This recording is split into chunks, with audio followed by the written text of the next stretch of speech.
Hey, sorry I'm late. Welcome to 49ers Quality Control.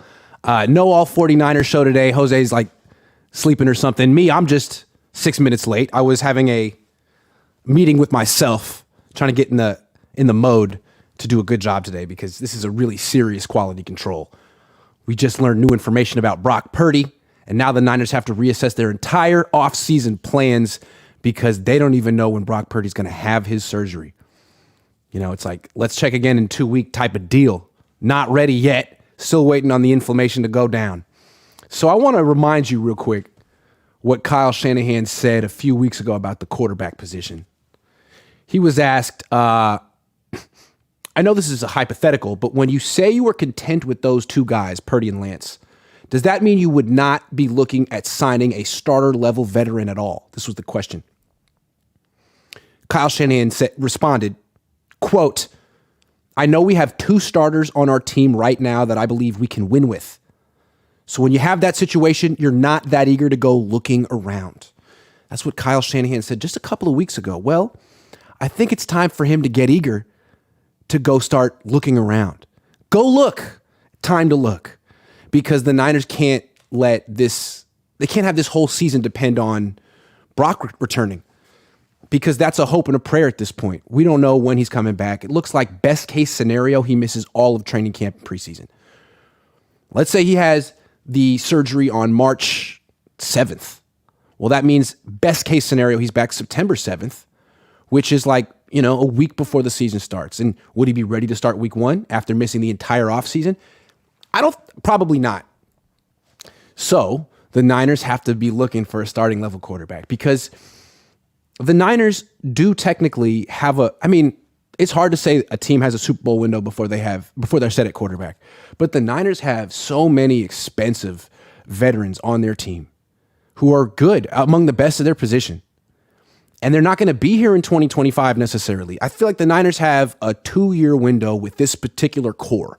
And the core is Trent Williams, George Kittle, Deebo Samuel, Christian McCaffrey, Eric Armstead, Travarius Ward, those 6 guys probably aren't going to be on the team in 2025. Or, most of them won't be on the team in 2025.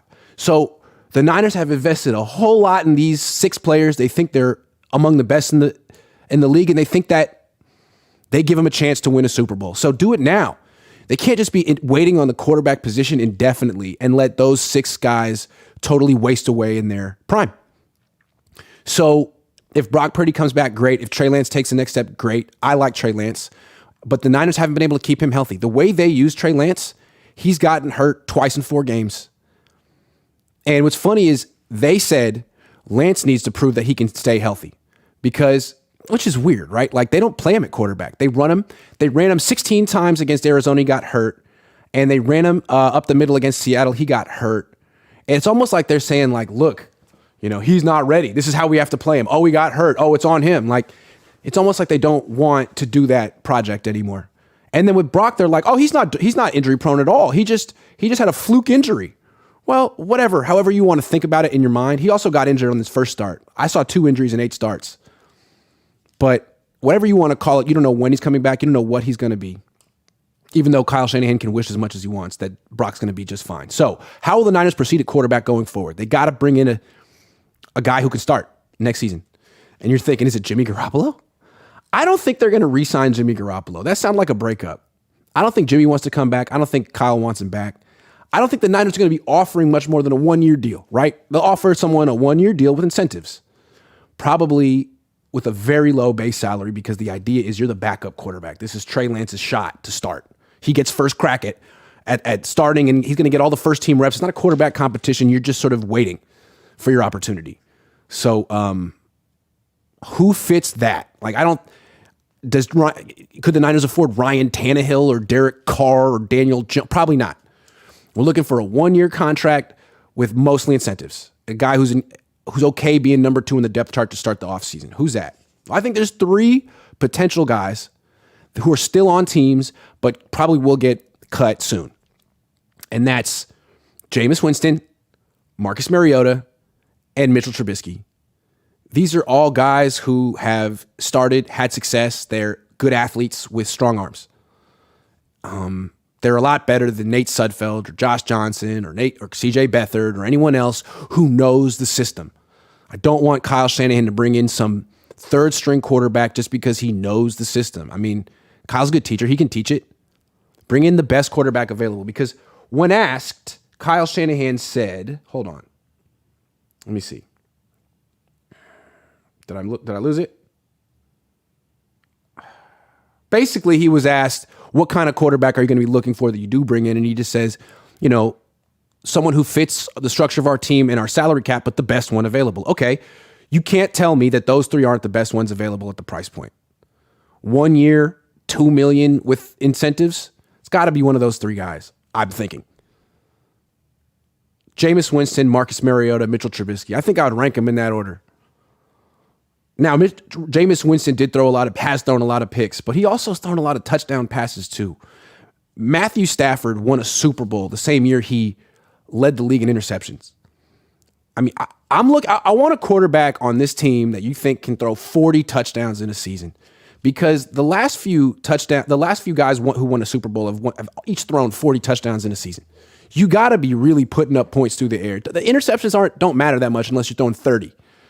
Which Jameis did do one time. But could Jameis throw 40 touchdown passes in a season with the Niners? I don't know. There's a lot of good weapons here. A lot of these quarterbacks haven't played on a team with this many weapons. So, yeah, it's risky coming to the Niners as a quarterback because you're probably going to get hurt. But Jameis gets hurt. I mean, a lot of these quarterbacks get hurt anyway. So they could think, you know what? I'll go to the Niners. I'll sign a 1-year deal. I'll bet on myself. And I'll just wait for my opportunity, banking on it. It's probably going to come, knowing what happens with this team. And then when I get out there, I got McCaffrey, Debo, Ayuk, Kittle. How can I lose? How can I miss? I've never been in suddenly I'll be winning. I'll be putting up great numbers. I'll be the offensive player of the week. And even if I don't have a future with the Niners, this will jumpstart my career. So I think the Niners have an interesting pitch that they can make to certain vets. Hey man, take a little bit less. Come here. Be a backup. Only person in front of you is a guy with 4 career starts and 2 career injuries. Just wait. Or you could go sign a 2-year deal with the Raiders and get replaced eventually by whoever they draft. I think that's what the Niners got to do. They got options. This shouldn't be a tough one. But if they just hope and pray that Brock Purdy's coming back and Trey Lance will be the answer, they're in trouble, because then they're getting worse at the quarterback position. Last year they had Jimmy, who isn't good enough, but he's like this safety blanket kind of thing, where you can at least be respectable with Jimmy Garoppolo. The Niners are flirting with, being going back to 2020. Remember 2020? They had that really great team, but they had to start CJ Beathard and Nick Mullins, and they weren't starting level quarterbacks. The Niners need 3 starting level quarterbacks this year. 3. They have 2. That's not enough. They need to have 3. They can get 3. They can absolutely get a starting level quarterback for a 1-year deal with mostly incentives, cheaper than Jimmy Garoppolo. Let Jimmy Garoppolo go somewhere else. I think he wants to get a multi-year deal. I think he wants to prove the Niners. Go to the Raiders. I think he's going to end up with the Raiders. But go wherever. Go to the Jets. But he needs to leave. I think the Niners can get someone for cheaper than him. They ended up paying him $10 million. I think the Niners can get someone for $2 million. I'd rather have Jameis Winston for $3 million than Jimmy Garoppolo for 10. Same with Mariota. Same with Trubisky. Because ultimately, it's still about Trey Lance. You still want Trey Lance to take the job and do well. You're not trying to replace Trey Lance. You're just trying to have contingencies. And the contingency can't just be Brock. He'll be fine. You don't know. So there has to be a contingency. It can't be someone with 2 career starts. It can't be Jarrett Stidham. It can't be Nate Sudfeld. It has to be a legitimate contingent. It can't be another rookie from this draft. Aren't you kind of afraid that Kyle's going to draft another quarterback? Like, he's the guy who drafted CJ Beathard with pick 103 or whatever, 104. He drafted Kirk Cousins at 102. He's got picks 99, 100, and 101 this year. How much you want to bet one of those picks is going to be a quarterback? How much you want to bet he's going to draft Tanner McKee from Stanford? You know he will. The least athletic quarterback in the draft, the heaviest footed quarterback in the draft, the play action passing quarterback in the draft. John Lynch loves him over at Stanford. Have you seen Tanner McKee play? Under center, turns his back to the defense, good scheme fit, pretty strong in the pocket, tall, mobile enough. So I wouldn't do that. I don't think bringing in third rookie quarter, because I look at Brock Purdy and Trey Lance as essentially being rookies. Until you have more than 16 starts in the NFL, you're essentially a rookie. So those two are rookies. You bring in the third rookie, and that's going to get you over the hump. That's going to bring a Super Bowl to your veteran win-now team of Christian McCaffrey, Deebo Samuel, Trent Williams, Eric Armstead, Travarius Ward, George Kittle. I don't know. You might want to bring in some experience. Just, spice it up. Go back and look at Jameis Winston's one little half season that he had with Sean Payton. He was playing really well. Last year, he was playing for Dennis Allen, who is an awful coach. Really bad. And again, look at Geno Smith in Seattle. Don't you think Jameis would look... Jameis is better than Geno Smith. I'm going to say that. Jameis is better than Geno. The Niners have more talent on offense than the Seahawks, although the Seahawks have a pretty good offensive line. I think Jameis could throw for 4,500 yards on this team. When was the last time the Niners had a quarterback throw for 4,000 yards in a season? Jeff Garcia? I think this guy could throw for 35 touchdowns, or 40. Jameis. Now, the question is, can the Niners keep him healthy? No, they can't keep any quarterback healthy. That's why you bring in more bodies. Corey Soto says there's this weird Freudian phenomenon among some faithful who want to believe everything Kyle says to feel safe and secure. Kyle Shanahan is not your parent. And he's not reliable. He says stuff and he's proven wrong immediately. He just says stuff. He just be saying stuff. Move on. This was on Instagram. I'm not on Instagram, but I saw it. Juwan Jennings and Tariq Woolen chirping at each other. It started off with Juwan Jennings telling Tariq Woolen that he needs to basically be quiet. And then if he's not playing cover 3, he's getting, it's a buffet. People going to eat. Then Tariq Woolen chirped back and said, man, you're the only wide receiver who talks. You better keep blocking hard and running those short routes. You're a freaking tight end, is what he called him, which I thought was funny. So who won this exchange, Tariq Woolen or Juwan Jennings? I thought both of them got some pretty good digs in. I think both of them are essentially right. Tariq Woolen, good, but he's not Sauce Gardner in man-to-man coverage. He's good in that scheme. He's really good in zone, which is good. I mean, that's Fred Warner on the Niners. He's really great in zone coverage. He's not as great in man-to-man coverage. There's value in that. So Jennings is right, and then Woolen's right. Like, Jennings, you're essentially a tight end. You're in a 4-7-2, and your primary contribution to the offense is blocking. So I thought that was a funny exchange.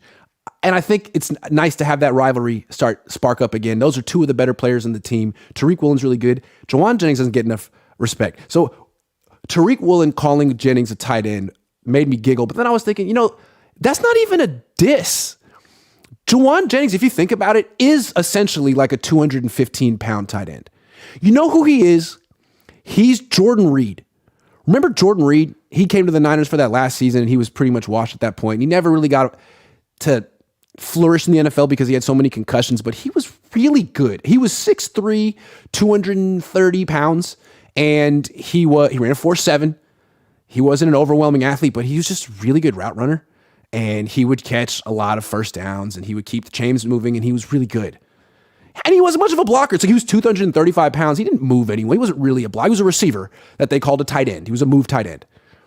Does Kyle Shanahan not use Juwan Jennings the exact same way he used Jordan Reed that year?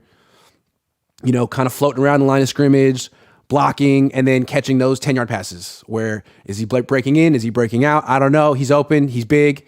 So he's 20 pounds lighter than Jordan Reed, but he's probably a better blocker than Jordan Reed ever was. Calling Jordan Reed a tight end was probably a stretch to begin with. So I don't know. I kind of like thinking of Juwan Jennings as a tight end. And what's funny is he could put up Jordan Reed numbers. There were years where Jordan Reed had 11 touchdowns, or he had a season where he had 11 touchdowns. He might have had 1,000 yards too. But I feel like Juwan Jennings could do that. But he's never going to get the opportunities on this team because Kyle Shanahan has made so many investments into other weapons, and he has to justify the investment. So all the touches have to go to McCaffrey, Deebo, and Kittle every game. Not to mention Ayuk, who he traded up to get in round 1. That's another one. So those are 4 guys that Kyle Shanahan has to feature. And then there's Kyle Juszczyk too, who's gotten 2 contracts with the 49ers. They've given him millions and millions and millions of dollars. That's 5 guys that Kyle Shanahan has to keep feeding just so he doesn't looks stupid when he goes to Jed and asks for more money for these players. So Juwan Jennings is the odd man out when really he has the skill set to be a difference maker, I think. To be one of the more impact receiving tight ends in the league. He could be a Pro Bowl tight end. They should just make him a tight end. You know how Jordan Matthews went from being a big slot receiver to a tight end? I think that could be Juwan Jennings right now. Just reclassify him as a tight end. All of a sudden, boom. He'll make more money. He'll go to the Pro Bowl. I should be Juwan Jennings' agent. I'm all over his career. I'm always thinking about what's best for Juwan. I'm always got the back of the player on the offense, on Kyle's offense, who's the low man on the pecking order, who's not making that much money. Ross Dwelly, Elijah Mitchell, Jordan Mason. Because these guys are really good and they don't get any love. So I want them to get some love. Hold on. Got some comments. Mariota or Winston? Man, that's a tough one. I feel like Mariota's a better runner, so he could kind of like supercharge the Niners' rushing attack, but Winston's a better passer, and I don't think you're going to run to a Super Bowl victory in 2023. You got to pass. You got to throw for a lot of touchdown passes, and I think Winston can do that. So I would probably go Winston over Mariota. Yeah, I would probably do that. What you talking about, Willis, is remember in 2019 we thought it was crazy to sign a third quarterback, to sign a third QB, a roster spot. Now we need 4. I know. It's crazy. It's probably would be better to just adjust the scheme and invest in the offensive line. But until the Niners do that, they really got to just bring in bodies and count on quarterbacks getting injured. Kev F says there's no quarterback the Niners can get that can beat Mahomes in the fourth quarter of the Super Bowl. Need to score 45-plus points to beat the Chiefs. McKinnon stopped short. Well, you have to keep trying because you also have to acknowledge that Kyle Shanahan wouldn't identify one of these quarterbacks. He can't identify who could do it if there was one available. So keep bringing in guys. He didn't think Geno Smith could do anything. Geno Smith's over there, in a Pro Bowl. Meanwhile, Kyle Shanahan hasn't produced a Pro Bowl quarterback yet. You're not going to beat the Chiefs holding them with defense and running. The Niners tried. You can't. The only way to beat him is with an elite offense. And the Niners have close to an elite offense. They certainly have elite playmakers. Grant, the Niners need Lance to prove himself, period. The window is closing, and Shanahan is the Mark Levy and Marty Schottenheimer of the NFL, says Stewart.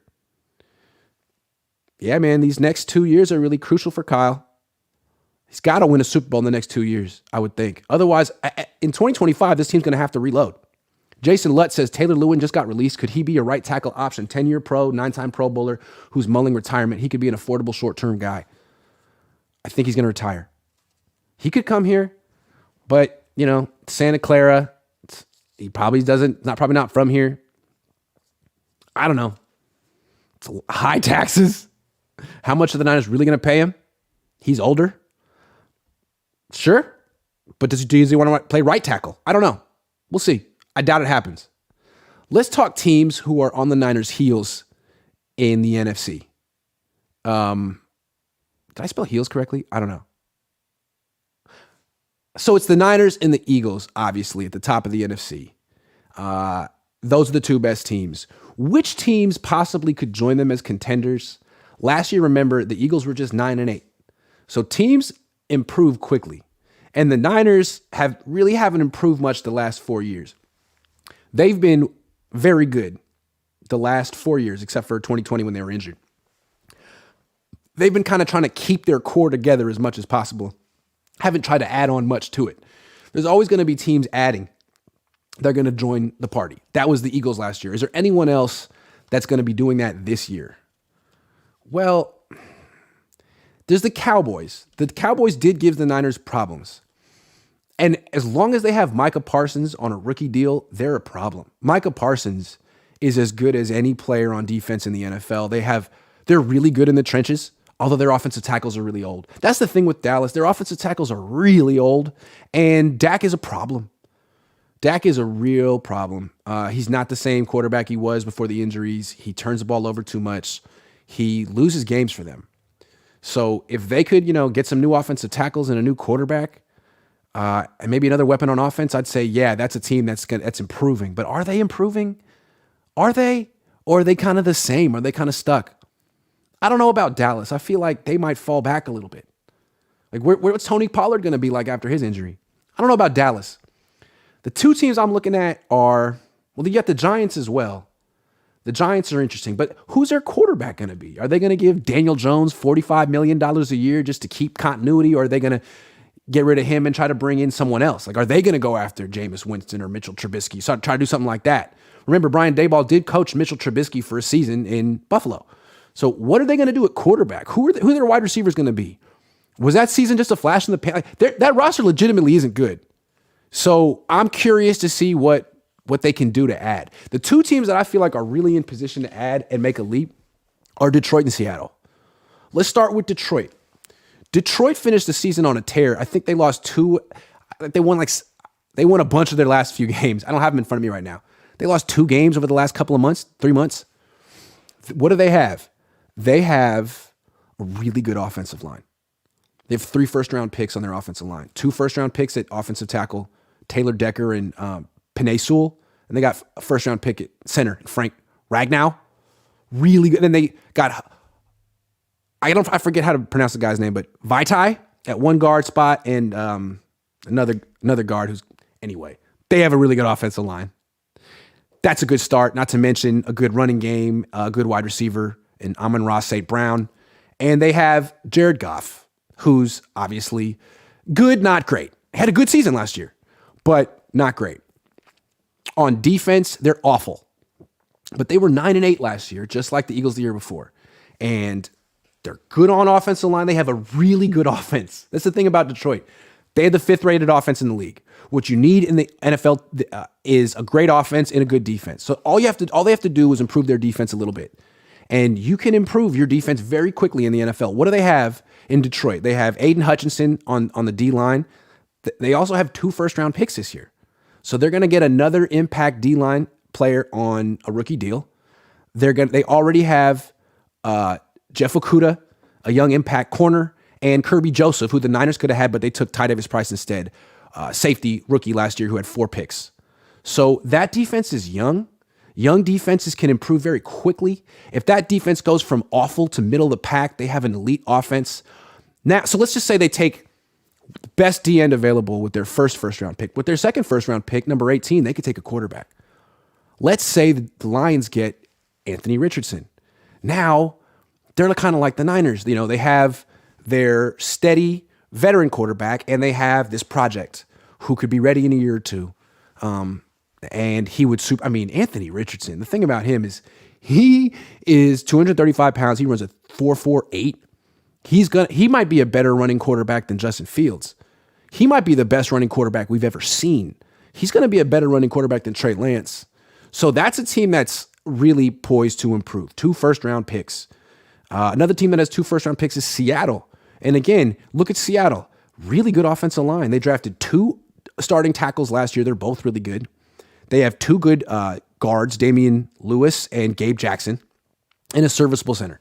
They also have a quarterback in Geno Smith, who's in the Pro Bowl last year. Good, not great. They're going to have to give him an extension, and it'll be expensive, but probably the first 2 seasons of that extension won't be expensive. He'll probably have low cap numbers because of the salary, because of the signing bonus. So they'll have a little bit of a window there. Good running back, good tight end, 2 good wide receivers. What they need is a defense, but they have Pete Carroll. They have 2 first-round picks this year. They're going to get an edge rusher. They're going to get Jamal Adams back. They're going to get Jordan Brooks back. They're going to be better next year. So those are 2 young teams that are coming on strong and are going to be factors next year. And while the Niners are so locked into the team they have, they're not going to be really trying to improve on it very much. They got to be looking for these teams. Seattle, Detroit, Philly has 2 first-round picks as well. They got the 10th pick in the draft and the 30th pick in the draft. So the 3 teams that are the biggest threats to the Niners in the NFC have a combined 6 first-round picks, while the Niners have no picks in the top 98. That's kind of scary. Niners better make some moves in free agency because these 3 teams are coming. You got to have here's the thing, the difference between those 3 teams and the Niners. Say what you want about Detroit, Philly, and Seattle for next year. All 3 of those teams have excellent offensive lines and stability at the quarterback position. I'm not saying they have excellent quarterbacks. Philly does. Philly has an excellent quarterback position. But all three have excellent offensive lines and stability at the quarterback position. You can't say that about the Niners. The Niners don't have an excellent offensive line. They don't have stability at the quarterback position. So that makes the Niners pretty volatile. They could be the best team in the league next year, or things could go sideways. Things could go real left. Speaking of that, what's the NFC team most likely to fall off this season? I'm thinking like last year, Green Bay. We kind of saw that coming. They'd been in the playoffs. They'd missed their opportunity. They'd been 1 seeds. They'd been in the NFC Championship. How many runs are they going to make before they just fell apart? And then they fell apart. And now they're reloading. Which is going to be that team this year? It could be Dallas. They've been in the playoffs the last few years. Dak Prescott seems to be getting worse. They could fall apart. Although, as long as they have Micah Parsons on that, as long as they have that pass rush, it's a good defense. They might not be going anywhere. Let's be frank. Of all the teams in the NFC that are most likely to have a rapid fall off, at least for 1 year, it's the 49ers. Which is rough. I'm not saying they will, but there's a scenario where things go bad for them. Look at it.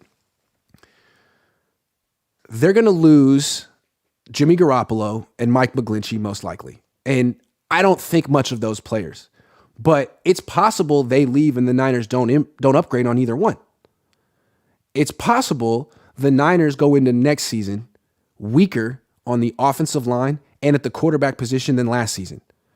Because last season, they had Purdy, Lance, and Jimmy. And the only one of them coming off an injury was Jimmy. This year, they have Purdy and Lance. And both of them are coming off injuries, and Jimmy's gone. So right now, they're weaker at the quarterback position. Then the offensive line, Brendel could leave. McGlinchey could leave. I'm not saying re-sign him. They should leave. But the Niners need to upgrade at those two spots. Will they? Or are they going to let Nick Zakelj be the starting center? Are they going to let Jalen Moore be the starting right tackle? Maybe those guys will be serviceable and cheaper and allow them to splurge at other positions. But if the Niners really weaken themselves at, in my opinion, the two most important positions on the offense, boy, this season could get bad. What if they go through quarterbacks? What if Purdy doesn't come back in time? What if Lance gets hurt again? Who are they going to be playing at quarterback? It could be 2020 all over again. So the way the Niners prevent that from happening is seriously invest in the offensive line and bring in more bodies at quarterback. The Niners organizationally seem like they're only comfortable spending 15% of their salary cap on the offensive line. That seems outdated. They spend 5% more on their defensive line. That seems outdated. Unless the Niners can get a bunch of really good offensive linemen on their rookie deal. Seattle doesn't spend very much on their offensive line. They spend on Gabe Jackson, but everyone else is essentially on rookie deals. But the Niners don't have those top picks. The Lions spend like $60 million a year on their offensive line. The Eagles spend like $55 million a year, $60 million a year on their offensive line. Why wouldn't the Niners do that? You're not spending on quarterbacks. You're spending a lot of money on running backs and wide receivers. On one running back and one wide receiver who kind of are the same player. That's unfortunate. Got to spend more on this offensive line. Got to figure out a way. What they really should do is trade up for a starting right tackle and sign a starting center. That's what I would do. You could re-sign Brendel. Brendel wasn't bad, right? If you can upgrade on Brendel, fine, but he was a Pro Bowl alternate. Let McGlinchey go and trade up for a starting right tackle in the top of round 3. The Seahawks found a starting right tackle in the top of round 3 last year. The Niners should be able to do it. Or sign one. I don't care. Let's talk about the right tackle position. We just did, right? I don't want to. Let's talk about the Niners draft strategy. The Niners get themselves in trouble early in the draft when they draft for need. Now, they don't have an early draft pick this year. Maybe that'll save them. But in the past, they drafted Mike McGlinchey with the 9th pick because they let Trent Brown go and needed to replace him. So in the process, they passed on Derwin James and Minkah Fitzpatrick, all pros, so they could take a serviceable right tackle in the top 10. That can't happen anymore. And then 2 years later, they drafted Javon Kinlaw with the 14th pick because they had to replace DeForest Buckner. In the meantime, they passed on Tristan Wirfs and Justin Jefferson. Justin Jefferson's the best wide receiver in the league. And they did this because they were drafting for need. They needed the Niners, you draft for need later in the draft. Last year, they took Ty Davis Price in the 3rd round because they felt they needed another running back after losing Raheem Mostert and signing Deebo Samuel to a big extension. Well, you reached on Ty Davis Price by about a full round and took him over Kirby Joseph, who is now a playmaking starting safety for the Lions, who is now a rival of yours. They're a rival of yours. Stop drafting for need so early. Don't. That's all I have to say about your draft strategy. You do that so well later in the draft. Why would you do that in round 1, 2, and 3 when you can do it in rounds 5, 6, and 7? And you do it so well. You need to find a starting safety. You find it in round 5. Or a starting running back. You find him in round 6. They didn't need to draft Ty Davis Price last year. They had Jordan Mason waiting for them after the draft. So I know I'm kind of talking out of both sides of my mouth right now. I'm saying they should trade up for a right tackle, but they also shouldn't draft for need. Don't draft for need too. Don't reach for need. How about that? Don't reach for need. If the Niners can trade up for a guy that's falling, great. But don't reach for need like you have with these top picks, because that was Dante Pettis too. And I feel like it's a lot of times it's Kyle Shanahan being like, I have to have this guy. He's perfect for I have to have Mike McGlinchey. He's perfect for my offense. No, you don't. I still can't get over the Niners trading DeForest Buckner. Really, he should be on this team. It should be him and Bosa for life. And that brings me to my last topic, trades and extensions. The Niners are really focused on building a culture like it's 1995 and keeping your core group of players together. But the core group keeps growing. And they keep adding guys who are making like more than $7-8 million a year. And I feel like this is going to come back to bite them eventually, where they have an upper class of players and no depth. So the one guy they traded, which is amazing to me, DeForest Buckner, that's the one guy they were like, you know what, you're good, but you're not worth what we would have to pay you. So they traded him for Kinlaw. Really, Buckner was worth it. And of all the players that should be cornerstone pieces on the Niners defense, this should only be 3. It should have been Buckner, Bosa, and Fred Warner. That's it. Those are the only guys on your defense who should be making more than $15 million a year. You know, Travarius Ward is good, but he's not great. You know, there are guys you could get on rookie deals who are just as good as Travarius Ward. Like, good player, but $17 million a year for Travarius Ward? Really? I mean, the Chiefs didn't think so. They let him go. They replaced him, won a Super Bowl. No problem. Replace him with someone similarly athletic, much cheaper. Thank you very much, Travarius. Goodbye. That's how the Chiefs are. They're much less sentimental. They basically act like they have a core of five players. Patrick Mahomes, Travis Kelce, Frank Clark, Chris Jones, Justin Reed. A quarterback, a go-to receiver, a 2D lineman, and someone in the secondary. That's the core of your team. You can't extend everyone. Meanwhile, what's the core of the Niners team? They have 5 on each side of the ball. On offense, they got Trent Williams, Christian McCaffrey, George Kittle, Kyle Juszczyk, Deebo Samuel. And then Ayuk's coming up. Ayuk will be 6. On defense, they have Nick Bosa, Eric Armstead, Fred Warner, Dre Greenlaw, Travarius Ward. And then Talanoa Hufanga will be 6. That's too much. At a certain point, you got to say, like, look, man, you're good, but we can't pay everyone. And that was the whole logic with the DeForest Buckner trade. Hey, look, man, you're good, but we can't trade everyone. So instead of having just you, we'd rather have Eric Armstead, Javon Kinlaw, and Jimmy Ward. Well, I would have taken, as much as I love Jimmy Ward, I would have taken Buckner. I think Buckner was truly a special player like Bosa and Warner. The rest, good. Like D Ford, really good. Chiefs traded him. Travarius Ward, really good. Chiefs let him go to take a comp pick. The Niners have to be more willing to sort of let guys go and trade him, even if they feel it's going to upset the locker room or the Cabo clique. It's a business. It's not a family that vacations together in the offseason. There needs to be more separation. They just happen to be in Cabo at the same time every year. Okay. Like in retrospect, they should not have extended Deebo Samuel. In retrospect, they should have traded Deebo. They don't need to be spending $25 billion a year on one wide receiver.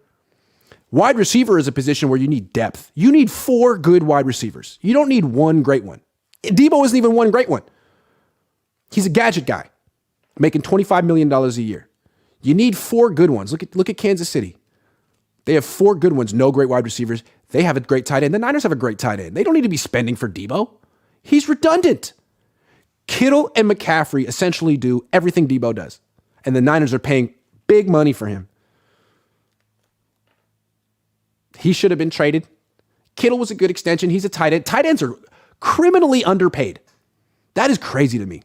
How you could be a number 1 wide receiver on a team, but technically you're a tight end, so you get like running back money. That's crazy. So yeah, he earns his money when he's healthy.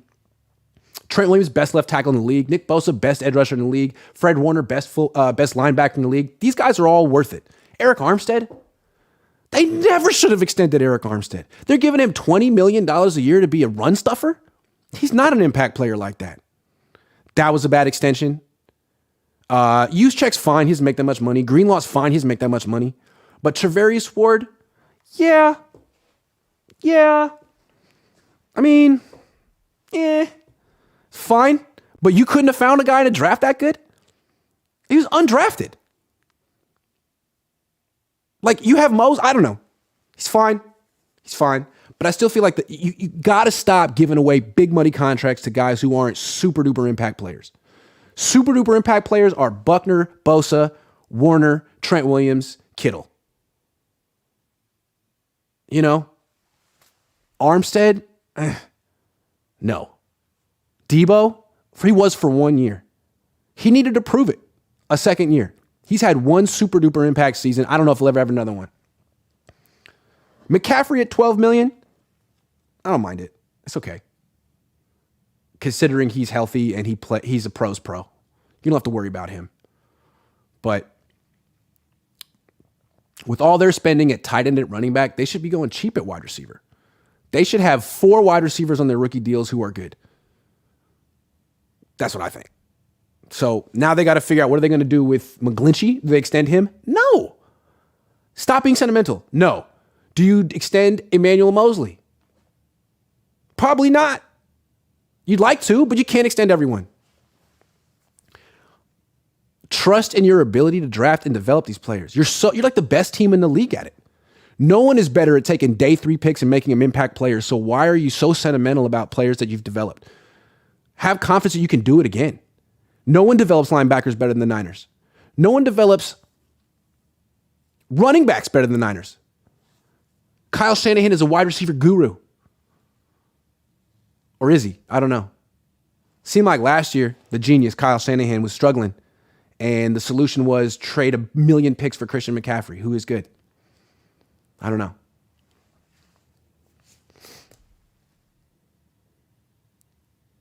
Anyway, that's all I got for today. Trades and extensions. Everyone's talking about like 5 players the Niners need to extend this year. Whoa. How about bringing some new players, man? The Niners are always so fixated on, we have the best team. We just have to keep our team together. Meanwhile, all these other teams are going to be adding. Lions got 2 first-round picks. Eagles got 2 first-round. They're not sitting on their hands. They're not, checking at the poker table. Noah Wood says, I don't think Kyle realizes how good BA is next season. Would love to see more targets. I truly believe BA ceiling could be top 5 wide receiver, but doesn't get the chances. And when he gets separation, no finish. Well, yeah, I mean, again, the Niners with these extensions, they're so invested in Kittle, Deebo, McCaffrey. Like those 3 have to get the minority of the touches. Ayuk has to come forth because of the money. I want to say in 2024, which is kind of the last year of the window of this team, this particular team with all these McCaffrey's last year in the team. McCaffrey be making $12 million. Kittle be making almost 20. That's 32 between those two. And then Debo's cap number will be 28. That'll be $60 million between those three guys. So yeah, Ayuk, he wants more targets. Sorry, man. The Niners have really locked themselves into that trio. Debo, McCaffrey, Kittle. That's the trio for the next 2 years. They got to make it work. They're locked into this. Thanks for watching, everyone. I'm pretty sure Ryan Hensley is going to go live on his channel after this. You should go check it out. Ha, here he is. Which quarterback should the Niners draft, sir? Well, the way I look at it is you got Brock, you got Lance. I think they should sign Jameis or Marcus Mariota or Trubisky. So those are your three quarterbacks right there. Then you just need a fourth one for the practice squad. So sign one as an undrafted free agent or draft one in round 7. I like Dorian Thompson-Robinson. That's my guy from UCLA, and I don't see anyone talking about him getting drafted. I know a lot of people also like Jake Haener from Fresno State. He's from Danville. So a lot of times, Nate Sudfeld was from where? Somewhere out here in the East Bay. If you got to be on the practice squad, you don't make that much money. You know, he could live at home with his folks. His mom is Julie Haener, who is the nighttime anchor at KTVU, the local Channel 2 station out here. So he could be on the practice squad. He could live at home. He could he could commute with his mom. Jake Haener could work out. I support, if best player available though, Dorian Thompson-Robinson. Everyone go check out Ryan Hensley. I got to go. Thanks for watching. I'll be back tonight with Jesse Naylor. See you guys.